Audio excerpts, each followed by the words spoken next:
नमस्कार, मी अमित कोळेकर. तरुण भारत न्यूज बुलेटिनमध्ये आपल्या सर्वांचं स्वागत. आता पाहूयात दिवसभरातील महत्त्वाच्या घडामोडी.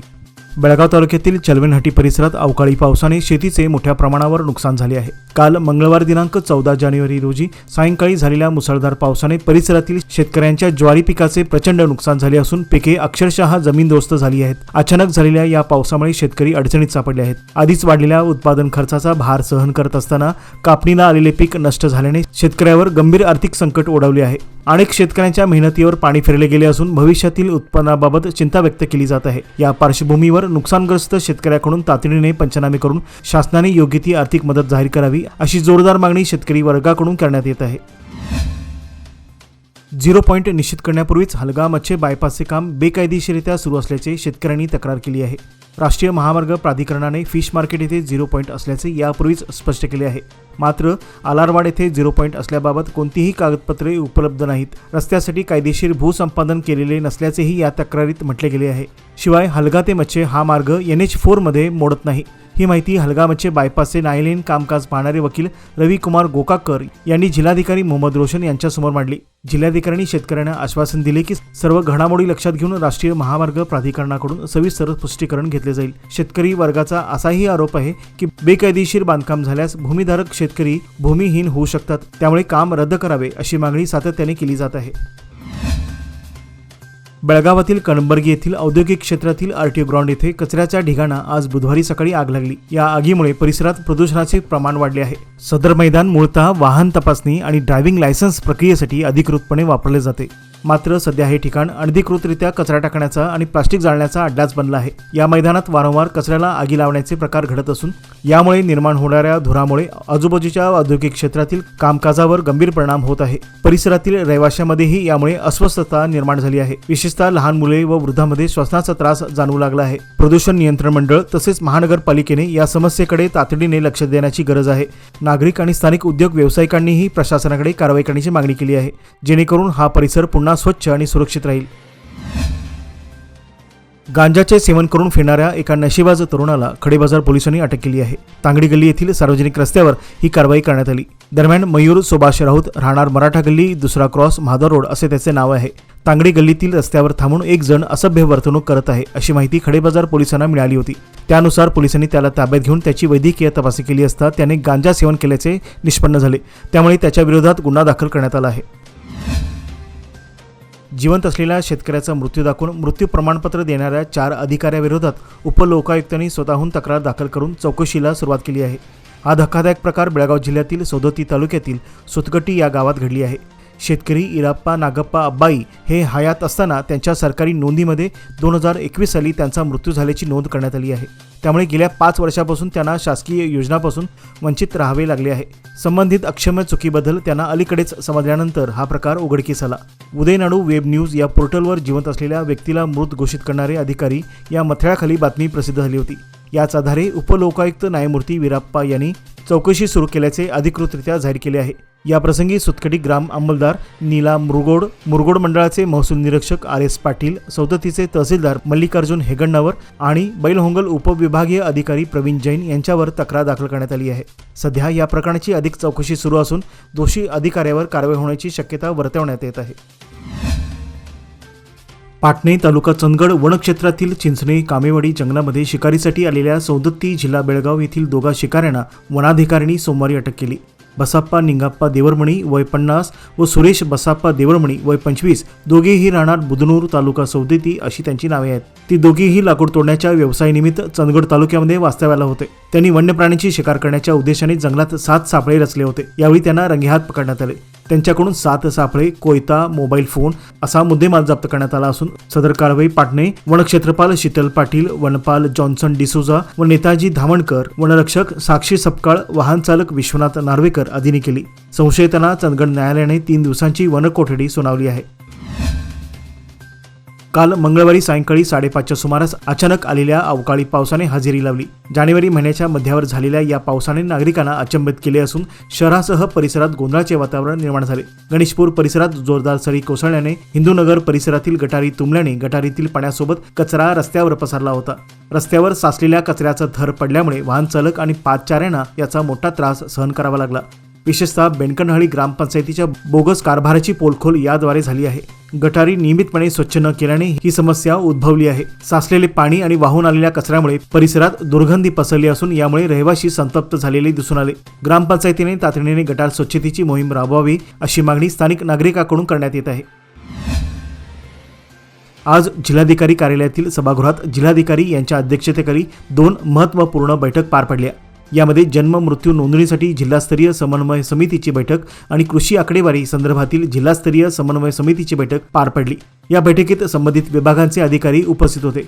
समितीच्या माध्यमातून जन्म आणि मृत्यू नोंदणीची अचूकता तसेच कृषी संबंधित आकडेवारी संकलनाच्या प्रक्रियेतील समन्वय आणि कार्यपद्धती यावर चर्चा करण्यात आली। जिल्हाधिकारी मोहम्मद रोशन यांनी या दोन्ही प्रक्रियामध्ये पारदर्शकता, अचूकता आणि वेळेवर काम पूर्ण होण्यावर भर देण्याचे निर्देश अधिकाऱ्यांना दिले। इन्व्हेस्टमेंट अशीच करणार ज्याने माझी हार्टबीट खूप अशी नाही होणार आणि म्हणून एक पार्ट FD मध्ये नक्की इन्व्हेस्ट करणार, कारण FD आहे तर स्टडी आहे। लोकमान्य FD सोबत मिळवा best interest rate. Lokmanya FD आहे तर स्टडी आहे। टिळकवाडी येथील काँग्रेस रोडवरील सततच्या घडणाऱ्या अपघातांच्या पार्श्वभूमीवर वार्ड क्रमांक 44 चे नगरसेवक आनंद चव्हाण यांनी महानगरपालिका PWD विभागाचे अधिकारी आणि दक्षिण वाहतूक पोलिसांसमवेत संयुक्त पाहणी केली। या रस्त्यावर नागरिकांच्या सुरक्षिततेला धोका निर्माण झाला असून अपघातांच्या घटना वारंवार घडल्या आहेत। यावर आळा घालण्यासाठी या मार्गावर लवकरच नवे स्पीड ब्रेकर बसवण्याचा निर्णय घेण्यात आला। नगरसेवक चव्हाण यांच्या पुढाकारामुळे संबंधित अधिकाऱ्यांनी याबाबत तत्परता दाखवत रस्ता सुरक्षा उपाययोजनावर काम सुरू केले असल्याने नागरिकांनी या उपक्रमाचे स्वागत केले आहे। आता लवकरच या मार्गावरील अपघातामध्ये घट होईल अशी अपेक्षा व्यक्त केली जात आहे।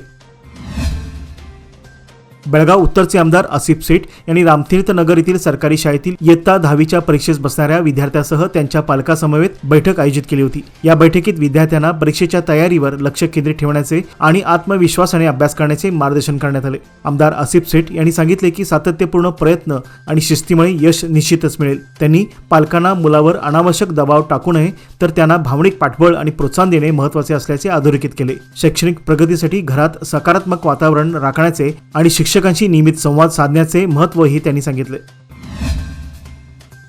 महाराष्ट्रातील स्थानिक स्वराज्य निवडणुकाच्या पार्श्वभूमीवर 400 कोटी रुपयांच्या जुन्या नोटांची वाहतूक करणारे 2 कंटेनर लुटल्याचे धक्कादायक प्रकरण उघडकीस आले आहे।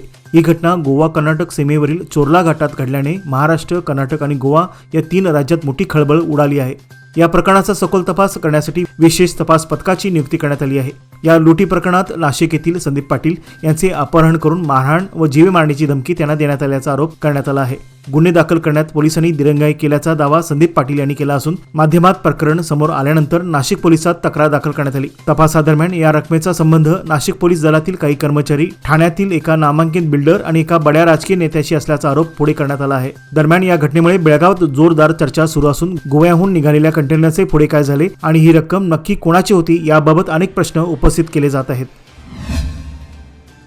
महाराष्ट्र एकीकरण युवा समिती बेळगाव यांच्या वतीने सोमवार दिनांक 12 जानेवारी रोजी राजमाता जिजाऊ व स्वामी विवेकानंद यांची जयंती मोठ्या उत्साहात साजरी करण्यात आली। कार्यक्रमाच्या प्रारंभी युवा समितीचे समाज माध्यम प्रमुख साईनाथ शिरोडकर यांनी राजमाता जिजाऊ यांच्या प्रतिमेचे तर युवा समितीचे चिटणीस प्रतीक पाटील यांनी स्वामी विवेकानंद यांच्या प्रतिमेचे विधिवत पूजन केले। यावेळी बोलताना प्रतीक पाटील यांनी राजमाता जिजाऊ यांचा जन्म 12 जानेवारी रोजी सध्याच्या बुलढाणा जिल्ह्यातील सिंदखेड राजा येथे झाल्याची माहिती दिली। त्या काळातील दीर्घ अंधकारमय परिस्थितीत स्वराज्याची जाणीव निर्माण करणारी प्रेरणादायी मशाल म्हणजे राजमाता जिजाऊ यांनी पेटवली असे ते म्हणाले।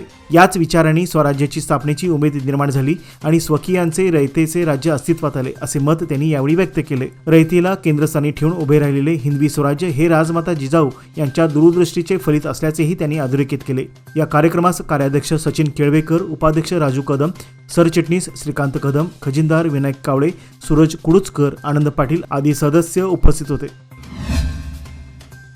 महाराष्ट्र एकीकरण युवा समिती सीमाभाग यांच्या वतीने सीमाभागात काढण्यात येणाऱ्या मराठी सन्मान यात्रेची सुरुवात येत्या प्रजासत्ताक दिनी म्हणजेच 26 जानेवारी रोजी किल्ले रायगड येथून होणार आहे। या यात्रेच्या आयोजनासाठी समितीने लोकवर्गणीद्वारे आर्थिक मदतीचे आवाहन केले होते। या आवाहनाला प्रतिसाद देत धर्मवीर संभाजी महाराज युवक मंडळ गाडीमार्ग शहापूर यांच्या वतीने ₹30,000ची मदत देण्यात आली। तसेच बिच्चू गल्ली शहापूर येथील युवा कार्यकर्ते ओमकार संजय बैलूरकर यांच्या वतीने रुपये 5,000ची मदत समितीचे अध्यक्ष शुभम शेळके यांच्याकडे सुपूर्द करण्यात आली। यावेळी कार्याध्यक्ष धनंजय पाटील, अशोक घगवे, सूरज जाधव, राजू पाटील, उमेश पाटील, अमित पाटील आदी उपस्थित होते। मराठी भाषेच्या सन्मानासाठी निघणाऱ्या या यात्रेला विविध स्तरातून पाठिंबा मिळत असल्याचे यावेळी सांगण्यात आले। बेळगाव जिल्हा पोलीस कवायत मैदानात साप्ताहिक पोलीस कवायतीचे आयोजन करण्यात आले होते। या कवायती दरम्यान जनस्नेही पोलीस उपक्रम प्रभावीपणे राबवण्याबाबत अधिकारी व कर्मचाऱ्यांना आवश्यक सूचना व मार्गदर्शन करण्यात आले। तसेच पोलीस कर्मचाऱ्यांच्या अडचणी आणि तक्रारी जाणून घेऊन त्यावर सविस्तर चर्चा करण्यात आली। या कवायतीमुळे पोलीस दलातील शिस्त, कार्यक्षमता आणि नागरिकांशी सुसंवाद तसेच सौहार्दपूर्ण संबंध दृढ होण्यास मदत होणार असल्याचे सांगण्यात आले। या कार्यक्रमास जिल्हा पोलीस अधीक्षक एम रामराजन यांच्यासह इतर वरिष्ठ पोलीस अधिकारी उपस्थित होते। बेळगाव उत्तरचे आमदार आसिफ शेठ यांनी काल मंगळवारी बसव कॉलनी येथील नवीन सिमेंट कॉन्क्रीट रस्त्याचे व गटार बांधकाम प्रकल्पाचे उद्घाटन केले। या प्रकल्पामुळे परिसरातील मूलभूत नागरी सुविधा अधिक सक्षम होणार असून दीर्घकाळापासून प्रलंबित असलेल्या विविध समस्या मार्गी लागण्याची अपेक्षा आहे। विकास कामांच्या शुभारंभाप्रसंगी स्थानिक नेते व नागरिक मोठ्या संख्येने उपस्थित होते आणि त्यांनी या उपक्रमाचे स्वागत केले। यावेळी बोलताना आमदार आसिफ शेठ यांनी सांगितले की नव्या सीसी रस्त्यामुळे रस्त्यांची स्थिती सुधारेल आणि तसेच गटारी बांधकामामुळे पाण्याचा योग्य निचरा होऊन पावसाळ्यातील पाणी साचण्याची समस्या कायमची दूर होईल। या कामाची अंमलबजावणी करताना दर्जा आणि वेळेच्या पूर्ततेवर विशेष भर दिला जाईल अशी ग्वाही त्यांनी उपस्थित नागरिकांना दिली। याचबरोबर आजचे बातमीपत्र येथेच संपले। अधिक माहिती आणि ताज्या घडामोडीकरता पाहत रहा तरुण भारत न्यूज चॅनल। तसंच आमच्या चॅनलला लाईक, शेअर आणि सबस्क्राईब करायला विसरू नका। विश्वासार्ह बातम्यांसाठी दररोज वाचा दैनिक तरुण भारत। जाता जाता तरुण भारतच्या सर्व दर्शकांना मकर संक्रांतीच्या हार्दिक शुभेच्छा। धन्यवाद।